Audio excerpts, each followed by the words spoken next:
नमस्कार। आज 12 ऑगस्ट 2025 पाहूया आजचे हवामानाविषयीचे नवीन अपडेट।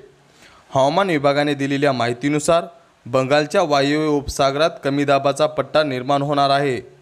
यामुळे राज्यात 12 ऑगस्ट ते 13 ऑगस्ट दरम्यान पावसाच्या धारा कोसळण्याची शक्यता आहे।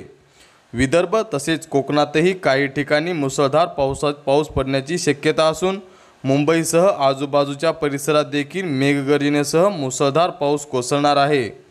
त्यामुळे नागरिकांना हवामान खात्याकडून सतर्कतेचे आवाहन करण्यात आले आहे। तर या काळात काही ठिकाणी विजांच्या कडकडाटासह पाऊस पडण्याची शक्यता आहे, तर काही ठिकाणी अलर्टही देण्यात आला आहे।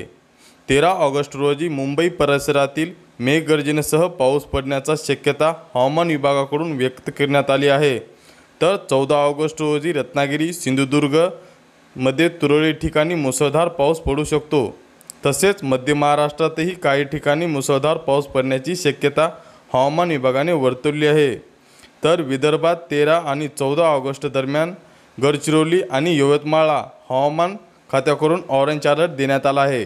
अशाच माहितीसाठी महाराष्ट्राच्या बातमीला सबस्क्राइब करा। धन्यवाद।